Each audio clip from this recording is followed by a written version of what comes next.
AG ನ್ಯೂಸ್ಗೆ ಸ್ವಾಗತ. ಕ್ರಾಂತಿನಾಡು ಕಿತ್ತೂರಿನಲ್ಲಿ ಬಹುದಿನಗಳಿಂದ ನಿರೀಕ್ಷಿಸಲಾಗಿದ್ದ ನೂತನ ವಾಯುವ್ಯ ಸಾರಿಗೆ ಸಂಸ್ಥೆಯ ಬಸ್ ಘಟಕವನ್ನು ಇಂದು ಅದ್ದೂರಿಯಾಗಿ ಉದ್ಘಾಟಿಸಲಾಗಿದೆ.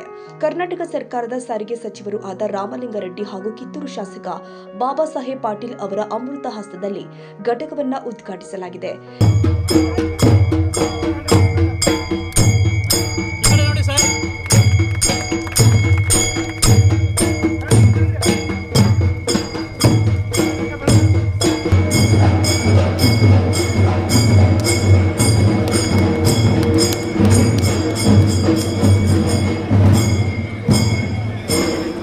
ಈ ಕಾರ್ಯಕ್ರಮದಲ್ಲಿ ವಾಯುವ್ಯ ಸಾರಿಗೆ ಸಂಸ್ಥೆ ಉಪಾಧ್ಯಕ್ಷ ಸುನಿಲ್ ಹನುಮಣ್ಣನವರ್, ವ್ಯವಸ್ಥಾಪಕ ನಿರ್ದೇಶಕಿ ಪ್ರಿಯಾಂಕಾ, ವಿನಯ್ ನಾವಲಗಟ್ಟಿ, ಅಪರ ಪೊಲೀಸ್ ವರಿಷ್ಠಾಧಿಕಾರಿ ಬಸರಗಿ ಹಾಗೂ ವಿಭಾಗೀಯ ನಿಯಂತ್ರಣ ಅಧಿಕಾರಿ ಕೆಎಲ್ ಗುಡೆನ್ನವರ್ ಸೇರಿ ಹಲವು ಗಣ್ಯರು ಉಪಸ್ಥಿತರಿದ್ದರು. ಕಾರ್ಯಕ್ರಮದ ಅಂಗವಾಗಿ ನಾಮಫಲಕ ಅನಾವರಣ ಹಾಗೂ ಜ್ಯೋತಿ ಬೆಳಗಿಸುವ ಮೂಲಕ ಉದ್ಘಾಟನೆ ನೆರವೇರಿದೆ. ಇದೇ ವೇಳೆ ಕಿತ್ತೂರಿಗೆ ಹೊಸ ಬಸ್ಗಳನ್ನು ಹಸ್ತಾಂತರ ಮಾಡಲಾಗಿದೆ. ಸಚಿವರು ಹಾಗೂ ಶಾಸಕರನ್ನ ಸನ್ಮಾನಿಸಿ ವಿವಿಧ ವಿಭಾಗಗಳಲ್ಲಿ ಸಾಧನೆ ಮಾಡಿದವರಿಗೆ ಚೆಕ್ ಹಾಗೂ ಪ್ರಮಾಣ ಪತ್ರಗಳನ್ನು ವಿತರಿಸಲಾಗಿದೆ. ನಮ್ಮ ಕ್ಷೇತ್ರಕ್ಕೆ ಕೊಡುಮಾಡಿದ್ದಾರೆ. ಮುಖ್ಯ ಉದ್ದೇಶ ಇಷ್ಟ, ಬಹುತೇಕ ಕಿತ್ತೂರು ಅಂತಂದ್ರೆ ಇವತ್ತಿಗೆ ಸಾಕಷ್ಟು ಟೂರಿಸ್ಟ್ ಆಕರ್ಷಣೆ ಮಾಡುವಂಥದ್ದು.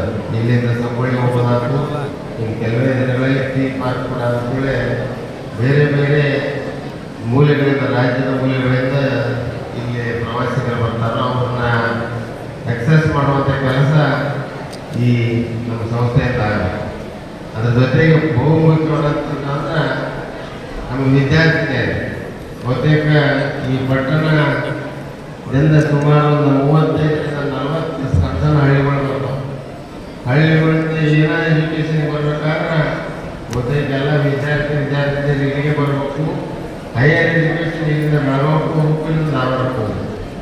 ಆ ನಿಟ್ಟಿನಲ್ಲಿ ಎಲ್ಲರಿಗೂ ಮೊದಲನೇದ ಆದ್ಯತೆ ಮೊದಲನೇದ ಹೇಳ್ತೀನಿ, ಇವತ್ತಿಗೂ ಹೇಳ್ತೀನಿ. ನಿನ್ನೆ ಕೂಡ ರೂಟ್ಸ್ ಕೂಡ ಬಹುತೇಕ ಯಾರೇ ಸ್ಟೂಡೆಂಟ್ಸಿಗೆ ಅನಾನುಕೂಲತೆ ಆಗದಂಗೆ ರೂಟ್ ಕರೆಕ್ಟಾಗಿ ಪಿಕಪ್ ಆಗಬೇಕು, ಸಂಜೆ ಡ್ರಾಪ್ ಆಗಬೇಕು ಅಂತ ಉದ್ದೇಶ ಇದು ಮಾತಾಡಿದ್ರು. ಡೆಫಿನೆಟಾಗಿ ಕೆಲವೇ ಕೆಲವು ದಿವಸದಲ್ಲಿ ಅದನ್ನು ಎಕ್ಸೆಪ್ಟ್ ಮಾಡ್ತಾವಂತನ್ನುವಂಥದ್ದನ್ನ ಎಲ್ಲ ಎಕ್ಸೆಪ್ಟ್ ಮಾಡಿದ್ರು ರೆಡಿ ಇದ್ದವರು. ಅದಕ್ಕೆ ಮೊದಲನೇದೇ ನನಗೆ ಭಾಳಷ್ಟು ಕಡೆ ನೋಡ್ತಿರ್ತದೆ. ನಾನು ಡಿಪೋಗಳು ಓಪನ್ ಆಗ್ತಾವು, ಬಸ್ ಬರೋಲ್ಲ. ಬಸ್ ಡಿಪೋ ಓಪನ್ ಆದಮೇಲೆ ಒಂದು 2-3 ತಿಂಗಳಿಗೆ ಬರ್ತಿರ್ತಾವು. ಆದ್ರೆ ಇದೊಂದು ವಿಶೇಷ ಭಾವಿಸ್ತೀನಿ. ಈ ಜೊತೆ ಈಗ ಮಾತಾಡ್ತೀನಿ, ಓಪನ್ ಮಾಡಿ ಹಳೆ ಬಸ್ ಬರ್ತಿರ್ತಾರೆ ಮೊದಲು. ಆದರೆ ಇವತ್ತಿಗೆ ನಮ್ಮಲ್ಲಿ ಹೊಸ 15 ಬಸ್ ಕೊಟ್ಟು ಇವತ್ತು ಓಪನ್ ಮಾಡುವಂಥದ್ದು ಒಂದು ಐತಿಹಾಸಿಕವಾದಂಥ ಘಟನೆ ಮಾಡ್ತಾರೆ. ಅದರ ಜೊತೆಗೆ ಬರುವಂಥ ಇನ್ನೂ ಕೆಲವು ಇನ್ನೂ 10 ಬಸ್ ಕೊಟ್ಟು ಅನ್ನುವಂಥದ್ದನ್ನು ಹೇಳಿದರು. ಬಹುತೇಕ ಇಷ್ಟ ಆದರೆ ನಮ್ಮ ಕ್ಷೇತ್ರ ಆಯ್ತು, ನಮ್ಮ ಸ್ಟೂಡೆಂಟ್ಸ್ ಆಯ್ತು, ನಾವು ಈಗ very much satisfied with that. ಅದಕ್ಕೆ ಹೆಚ್ಚಿಗೆ ಮಾತನಾಡಿದ ಇನ್ನೂ ಕೆಲವು ಸಣ್ಣ ಪುಟ್ಟ ಇವರು ಮಂತ್ರಿ ಅವ್ರ ಜೊತೆ ಮಾಡ್ತಾ ಇದ್ರು. ಎಲ್ಲ ಒಂದ್ ಕಡೆ ಬಸ್ ಡಿಪೋ ಅಂತಕ್ಕಂಥದ್ದು ತುಂಬಾ ಮರೀಚಿಕೆ ಆಗಿತ್ತು. ಇಲ್ಲ ಬೈಲಹೊಂಗಲಕ್ಕೆ ನೆರೆಯ ಬೈಲಹೊಂಗಲ ತಾಲೂಕಿಗೆ ಅವಲಂಬಿಸಬೇಕಾಗಿತ್ತು. ಇಂತಹ ಸಂದರ್ಭದಲ್ಲಿ ಕಿತ್ತೂರಿನಲ್ಲೇ ಒಂದ್ ರೀತಿ ಡಿಪೋ ಆರಂಭ ಮಾಡಿರ್ತಕ್ಕಂಥದ್ದು. ಇದರಿಂದ ವಿಶೇಷವಾಗಿ ಅಧಿಕಾರಿಯಾಗಿರ್ತಕ್ಕಂಥ ಏನು ವಾಯುವ್ಯ ಕರ್ನಾಟಕ ವಿಭಾಗೀಯ ನಿಯಂತ್ರಣ ಅಧಿಕಾರಿಗಳಿರ್ತಕ್ಕಂಥ ಶ್ರೀ ಗುಡೇನ ಸಾಹೇಬ್ ಸಿಕ್ಕಿದ್ದಾರೆ. ಅವರು ಈ ಒಂದು ಡಿಪೋ ಉದ್ಘಾಟನೆಗೆ ಸರ್ ನಮಸ್ತೆ. ತುಂಬಾ ಮರೀಚಿಕೆ ಆಗಿತ್ತು, ಅನಿವಾರ್ಯ ಆಗಿತ್ತು. ಅಲ್ಲ, ನಮಗೂ ಸಂತೋಷವಾಗಿದೆ. ಈ ದಿನ ಕಿತ್ತೂರು ನಾಡಿನ ಜನರ ಬಹುದಿನಗಳ ಬೇಡಿಕೆ, ದಶಕಗಳ ಕನಸು ಇವತ್ತು ಈಡೇರಿದೆ. ಮಾನ್ಯ ಸಾರಿಗೆ ಮತ್ತು ಮುಜರಾಯಿ ಸಚಿವರಾದ ಶ್ರೀ ರಾಮಲಿಂಗಾರೆಡ್ಡಿ ಸಾಹೇಬರು ಇವತ್ತು ಈ ಘಟಕವನ್ನು ಲೋಕಾರ್ಪಣೆ ಮಾಡಿದ್ದಾರೆ. ಈ ಹಿನ್ನೆಲೆಯಲ್ಲಿ ನಾವು ಕೂಡ ಇಂದಿನಿಂದಲೇ ಈ ಘಟಕದಿಂದ 15 ಅನುಸೂಚಿಗಳನ್ನು ಕಾರ್ಯಾಚರಣೆಗೊಳಿಸ್ತಾ ಇದ್ದೀವಿ. ಬರುವ ದಿನಗಳಲ್ಲಿ ಹಂತ ಹಂತವಾಗಿ ಹೆಚ್ಚಿಗೆ ಬಸ್ಗಳನ್ನ ಹೆಚ್ಚಿಗೆ ಮಾಡ್ತಾ ಹೋಗ್ತೇವೆ. ಈಗ ಸಾಕಷ್ಟು ಸಮಸ್ಯೆಗಳಿದಾವೆ ಸರ್. ಓಕೆ, ಡಿಪೋನ ಉದ್ಘಾಟನೆ ಆಯ್ತು, ಕಟ್ಟಡ ಏನೋ ಸಿಬ್ಬಂದಿಗಳು ನಿಯೋಜನೆ ಮಾಡಬೇಕು, ಮತ್ತೆ ಬಸ್ಗಳು ಅಂತೂ ಇದಿದ್ದಾವೆ, ಮತ್ತೆ ಸಾಕಷ್ಟು ಸವಾಲುಗಳಿದಾವೆ, ಮತ್ತೆ ಕಾಂಕ್ರೀಟೀಕರಣ ಆಗಬೇಕು, ಇನ್ನು ಮೂಲಭೂತ ಸೌಕರ್ಯಗಳು ಕೊಡ್ತಾ ಇದೆ. ಈಗ ಶುರು ಆಗಿದೆ. ಹಂತ ಹಂತವಾಗಿ ಏನೇನು ಸವಾಲುಗಳು ಬರ್ತವೆ ಅವನ್ನೆಲ್ಲ ಬಗೆಹರಿಸಿಕೊಂಡು ನಾವು ಅತ್ಯುತ್ತಮವಾದ ಕಾರ್ಯಾಚರಣೆ ಮಾಡಲು ಎಲ್ಲ ವ್ಯವಸ್ಥೆ ಮಾಡ್ತೀವಿ. ಈಗ ಇವತ್ತಿಂದಾನೇ ಆರಂಭ ಸರ್? ಇವತ್ತಿನಿಂದಾನೇ ಆರಂಭ. ಹೌದು ಹೌದು. ಈಗ ಸಿಬ್ಬಂದಿಗಳೆಲ್ಲ ಇದಾರೆ. ಈ 15 ಗಾಡಿಗಳಿಗೆ ಆಗುವಷ್ಟು ಸಿಬ್ಬಂದಿಗಳನ್ನ ಹಾಕೊಂಡಿದ್ದೀನಿ. ಈಗ ಬರುವ ದಿನಗಳಲ್ಲಿ ಇನ್ನೂ ಹೆಚ್ಚಿನ ಸಿಬ್ಬಂದಿಗಳನ್ನ ಹಾಕ್ತೇವೆ. ಅನುಸೂಚಿಗಳ ಕಾರ್ಯಾಚರಣೆಯನ್ನು ಕೂಡ ಹೆಚ್ಚಿಗೆ ಮಾಡ್ತೀನಿ. ಡಿಪೋದಲ್ಲಿ ಯಾಂತ್ರಿಕ ಮತ್ತೆ ತಾಂತ್ರಿಕ ಸಿಬ್ಬಂದಿಗಳು ಬೇಕು ಅಂತ ಒಂದು ಒತ್ತಾಯ. ಹೌದು, ಬಟ್ ಈಗ ಕನಿಷ್ಠ ಎಷ್ಟು ಬೇಕೋ ಅಷ್ಟು ಹಾಕೊಂಡಿದ್ದೀವಿ. ಈ 15 ಗಾಡಿ ಓಡಿಸ್ಲಿಕ್ಕೆ ಏನೂ ತೊಂದರೆ ಇಲ್ಲ. ಎಲ್ಲ ಕಿತ್ತೂರು ಭಾಗದ ಜನತೆಗೆ ಈ ಉದ್ಘಾಟನೆ ಬಗ್ಗೆ ಏನು ಹೇಳಿಕ್ ಬಯಸ್ತಾರೆ? ಅಲ್ಲ, ಅದಕ್ಕೆ ಜನರ ಒಂದು ಆಸೆ ಈಡೇರಿದೆ. ಇದನ್ನ ಸದುಪಯೋಗ ಪಡಿಸ್ಕೊಳ್ಬೇಕು ಮತ್ತು ನಮಗೆ ಸಪೋರ್ಟಿವ್ ಆಗಿರ್ಬೇಕು. ಅವ್ರಿಗೆ ಏನಾದ್ರು ತೊಂದರೆ ಅನಾನುಕೂಲ ಇದ್ರೆ ನಮ್ಮ ಗಮನಕ್ಕೆ ತಂದ್ರೆ ಆ ಸರದಿಗಳನ್ನ ಹಾಕಿ ಸಾರಿಗೆ ಸಮಸ್ಯೆಗಳನ್ನ ಬಗೆಹರಿಸಲಿಕ್ಕೆ ಹೇಳಲಿಕ್ಕೆ ಇಚ್ಛಾ ಪಡ್ತೀನಿ. ಧನ್ಯವಾದಗಳು. Thank you. ಚೆನ್ನಾಗಿದೆ ಸರ್, ತುಂಬಾ ಬಹು ದಿನಗಳ ಬೇಡಿಕೆ ಆಗಿತ್ತು. ಇದು ಕಟ್ಟಿ ಆಗ್ಲೇ ವರ್ಷ ಆಗಿತ್ತು, ಹಾಂ ಸರ್. Bunk sanction ಆಗಿರ್ಲಿಲ್ಲ. ಈಗ ಬಂಕ್ ಸ್ಯಾಂಕ್ಷನ್ ಆಗಿದೆ. ಮತ್ತೆ ಬಸ್ಸು ಕೂಡ ಕೊಟ್ಟಿದ್ದೀವಿ. ಕಾಂಕ್ರೀಟ್ ಹಾಕ್ಬೇಕು ಅಂತ ಶಾಸಕರಿಗೆ ಕೇಳಿದ್ದಾರೆ. ಕಾಂಕ್ರೀಟ್ ಹಾಕ್ಬೇಕು. ಸಾಕಷ್ಟು ಸಮಸ್ಯೆಗಳಿದೆ. ಡಿಪೈನ ಓಪನ್ ಆಯ್ತು, ಸಿಬ್ಬಂದಿ ಕೊಡ್ತಾರೆ, ಸಿಬ್ಬಂದಿ ಕೊಡ್ತೀವಿ, ಏನ್ ತೊಂದರೆ ಏನೇ ಇಲ್ಲ. ರಿಕ್ರೂಟ್ಮೆಂಟ್ ಮಾಡಿದೀವಿ, ರಿಕ್ರೂಟ್ಮೆಂಟ್ ಆಗಿದೆ. ಸಿಬ್ಬಂದಿ ಕೊರತೆ ಏನಿಲ್ಲ, ತಕ್ಷಣ ಕೊಡ್ತೀವಿ, ಏನ್ ತೊಂದರೆ ಇಲ್ಲ.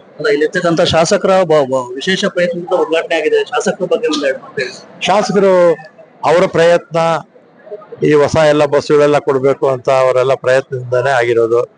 ಅವರು ಈ ಕ್ಷೇತ್ರದಲ್ಲಿ ಒಳ್ಳೆ ಕೆಲಸ ಮಾಡ್ತಾ ಇದ್ದಾರೆ. ಮುಂದಕ್ಕೆ ಅವ್ರಿಗೂ ಕೂಡ ಒಳ್ಳೆ ಭವಿಷ್ಯ ಇದೆ. ಧನ್ಯವಾದಗಳು. Thank you. ರಸ್ತೆ ಸಮರ್ಪಕವಾಗಿಲ್ಲ ಅಂದ್ರೆ ಹಾಕಲ್ಲ ಸರ್. ಈಗ ಎಲ್ಲೆಲ್ಲಿ ರಸ್ತೆ ಇದೆ ಎಲ್ಲ ಕಡೆ ಹಾಕಿರ್ತೀವಿ. ಕೆಲವು ಕಡೆ ಇಕ್ಕಟ್ಟಾದ ರಸ್ತೆ ಇರುತ್ತೆ, ಅಂತ ಕಡೆ ಹಾಕಿರಲ್ಲ ಅಷ್ಟೇ. ಉಳಿದಾಗ ಎಲ್ಲಾ ಕಡೆ ಕೂಡ ಹಾಕಿರ್ತೀವಿ. ಸರ್, ಕಿತ್ತೂರಲ್ಲಿ ಡಿಪೋನ ಉದ್ಘಾಟನೆ ಸರ್, ಆದ್ರೆ ಸಿಬ್ಬಂದಿಗಳದು ಮತ್ತೆ ಸಾಕಷ್ಟು ಕೊಡ್ತೀವಿ ಬಿಡಿ, ಸಿಬ್ಬಂದಿ ಇಲ್ಲೇ ಇದಾರೆ. ಕಾಂಕ್ರೀಟೀಕರಣ ಕಾಂಕ್ರೀಟ್ ಮಾಡ್ತೀವಿ, ಈ ಸಲ ಮಾಡ್ಸೋಣ.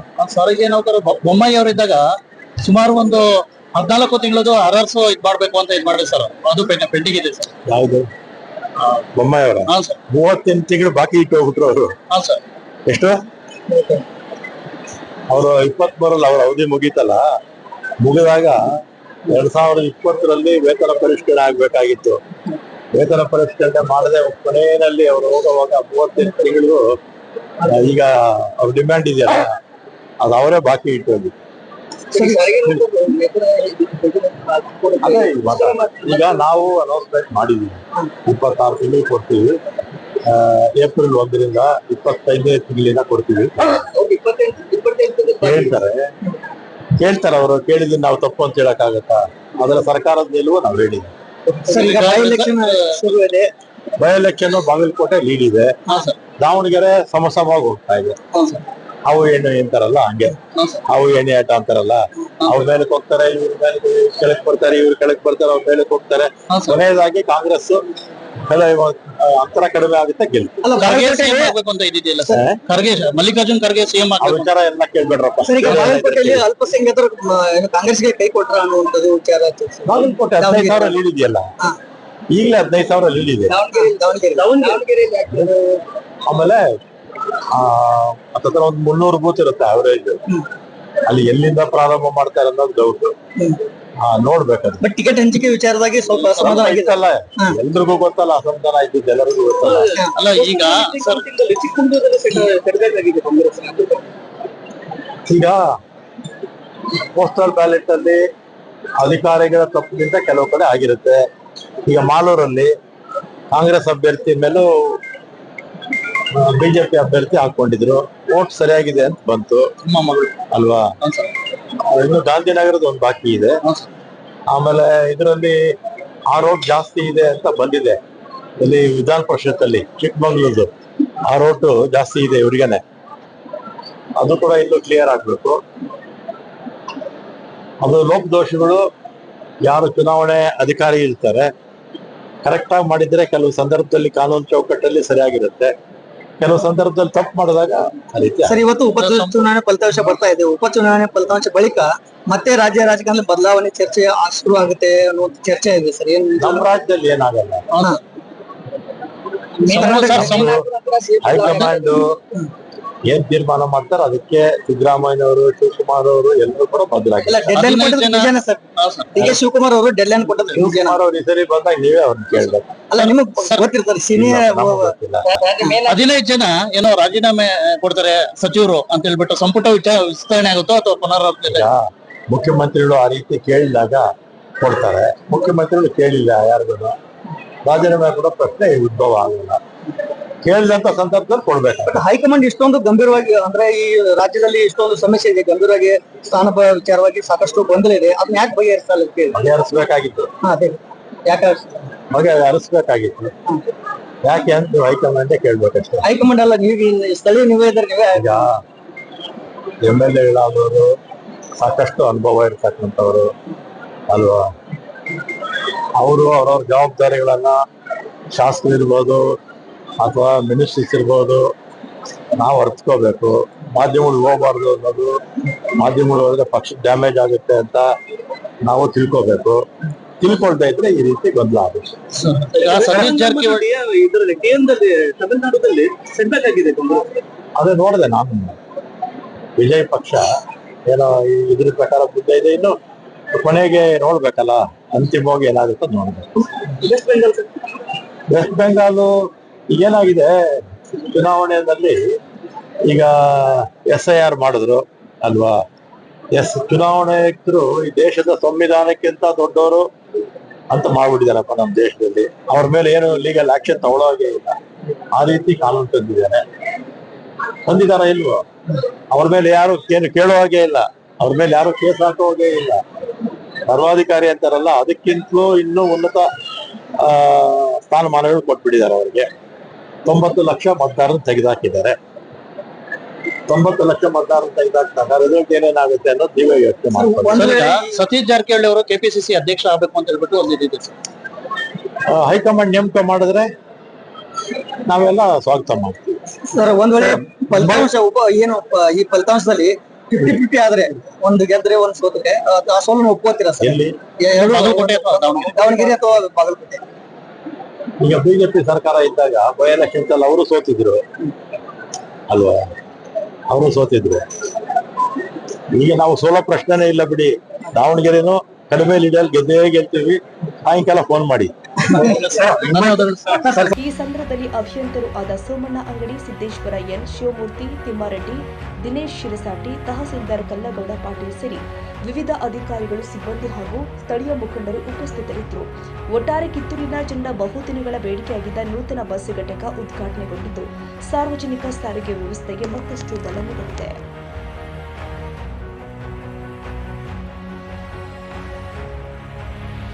ಕನ್ನಡಿಗರ ಮೆಚ್ಚಿನ ನಿಮ್ಮ AJ 24/7 ನ್ಯೂಸ್ ಕನ್ನಡ ವಾಹಿನಿ ಇದೀಗ ಟಿವಿಯಲ್ಲಿ ಲಭ್ಯ.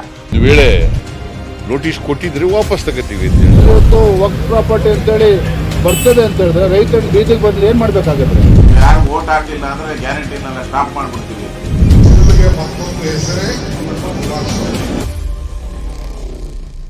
ಕರ್ನಾಟಕ ಮತ್ತು ದೇಶ ವಿದೇಶ 360 ಡಿಗ್ರಿ ಸುದ್ದಿ ಹಾಗೂ ಉತ್ತರ ಕರ್ನಾಟಕ, ಬೆಳಗಾವಿ, ಬಾಗಲಕೋಟೆ, ಧಾರವಾಡ, ಹಾವೇರಿ, ಗದಗ, ಬಿಜಾಪುರ ಜಿಲ್ಲೆಯ ಕ್ಷಣ ಕ್ಷಣದ ವಿವರವನ್ನ ಪಡೆಯುವುದಕ್ಕೆ AJ 24/7 ನ್ಯೂಸ್ ಕನ್ನಡ ವಾಹಿನಿಯನ್ನ ಲೈಕ್ ಮಾಡಿ, ವಿಡಿಯೋಗಳನ್ನ ಶೇರ್ ಮಾಡಿ, ಕಮೆಂಟ್ ಮಾಡುವ ಮೂಲಕ ನಮ್ಮ ವಾಹಿನಿಗೆ ಸಹಕಾರ ನೀಡಿ ಮತ್ತು ಚಾನೆಲ್ ಅನ್ನ ಸಬ್ಸ್ಕ್ರೈಬ್ ಮಾಡಿ.